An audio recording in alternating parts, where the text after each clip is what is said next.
कुल मिलाकर के जिस तरह से बीते सप्ताह एक वापसी करता हुआ बाजार दिखा है और शुक्रवार को जीडीपी के आंकड़े अच्छे आए और उसके बाद हमें शुक्रवार की कैंडल भी अच्छी दिखी, तो क्या 19,250 जहां पर आपकी नजर थी पहले कि अब सपोर्ट वहां पर है, पिछले एक दो सप्ताह से दिख रहा है कि वहां पर एक बेस बनता हुआ नजर आ रहा है, क्या उस पर भरोसा किया जाए या अभी भी फिंगर्स क्रॉस्ड रखने पड़ेंगे?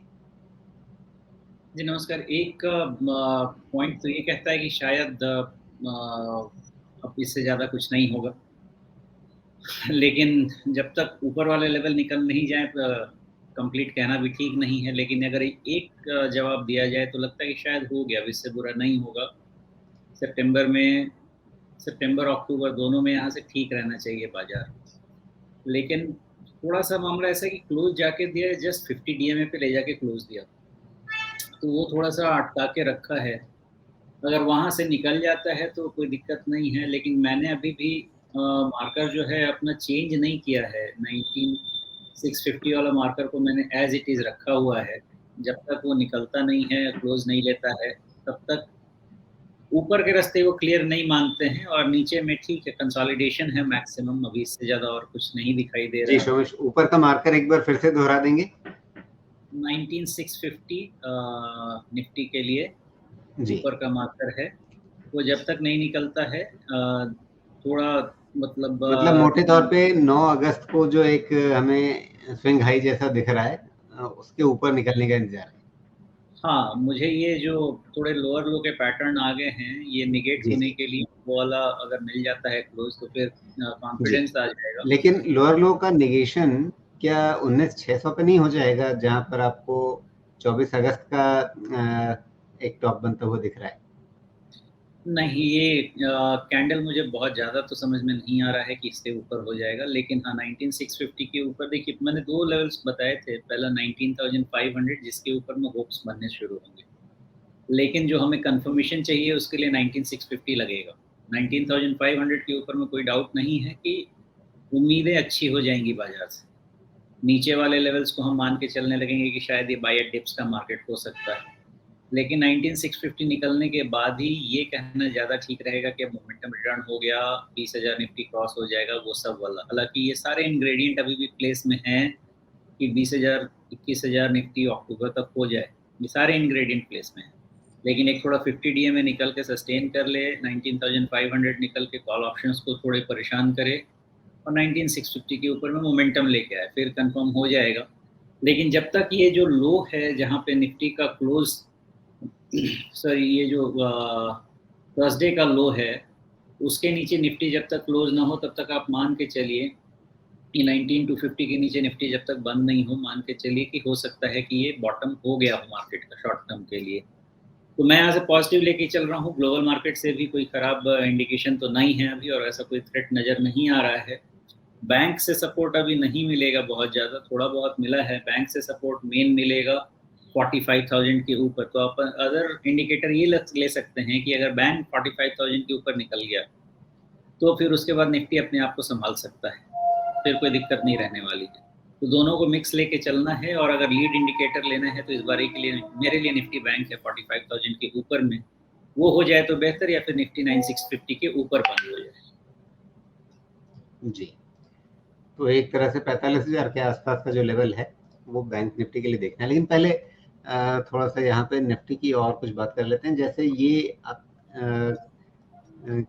ने देखा होगा, मैंने कई हफ्तों से इस पूरे चार्ट, निफ्टी के चार्ट पे ये रिट्रेसमेंट लगा रखा है और मैंने आपसे पहले भी पूछा था कि 23.6% रिट्रेसमेंट ये 19,250 के आसपास ही बन रहा है।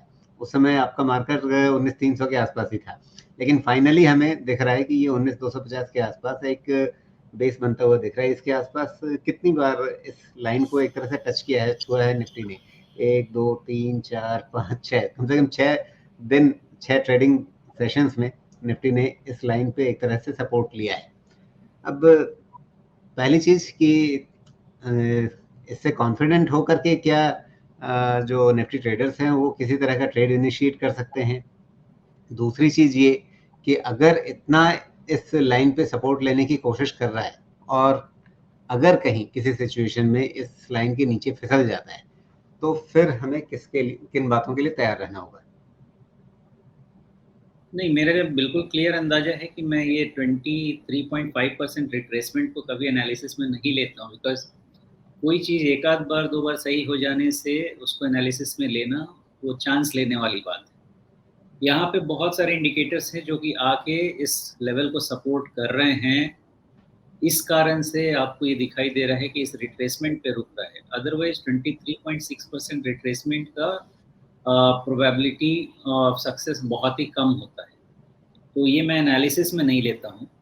हाँ, इसके अलावा कभी भी आप देखेंगे तो ये बेड अपने आप आके बन जा रहा है 44 250 44 300 के रेंज में, सॉरी निफ्टी का 19 250 19,300 के रेंज में अपने आप ही आके बन जा रहा है।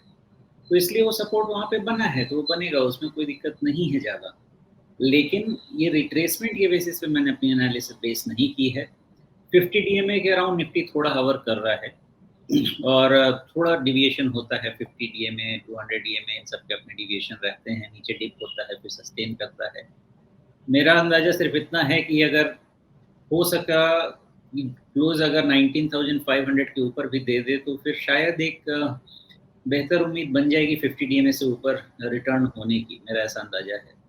और वो लेके मैं बेस लेके ट्रेड करना चाहूँगा इन प्लेस की ये रिट्रेसमेंट लेवल को लेके। जी, तो अब यहाँ पे इसके बाद फिर अगर हम बैंक निफ्टी की बात कर लें, क्योंकि उस पर थोड़ा सा आपने जिक्र किया है, लेकिन उसके बाद आगे और टेक्निकल डिटेल्स थोड़ा सा विस्तार से अगर हम देखें तो पहली चीज के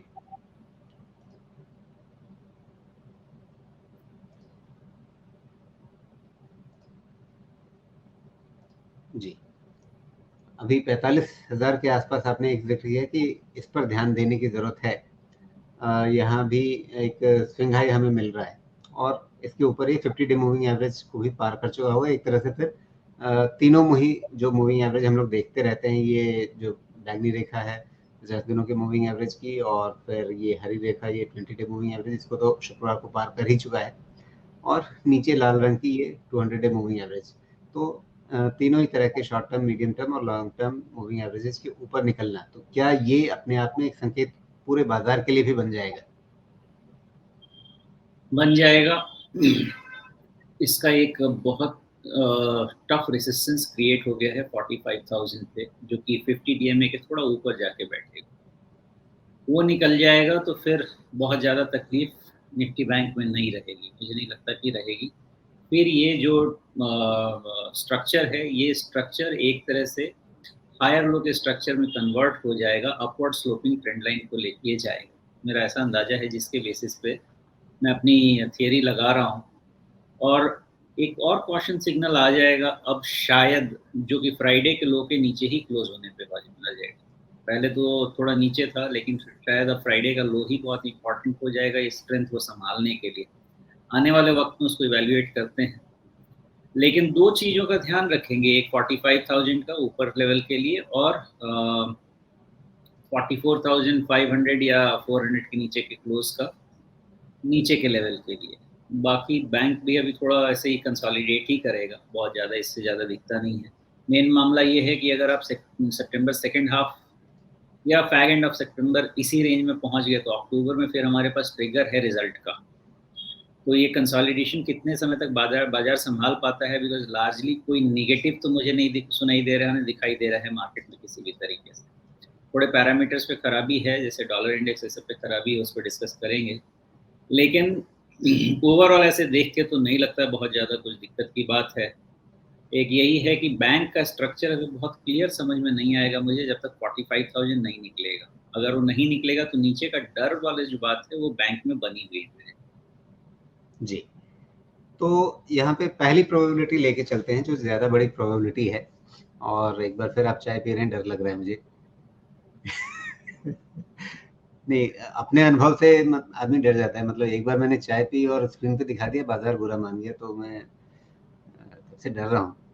मैंने मेरा ये डर दूर करने के लिए ज़रूरी होगा कि एक बार फिर मैं वैसे ही चाय पीऊँ और उसके बाद बाजार एकदम से तेज हो जाए, तब जाकर के मुझे लगेगा नहीं, मेरे चाय पीने का बाजार के चढ़ने गिरने से कोई लेना देना था नहीं।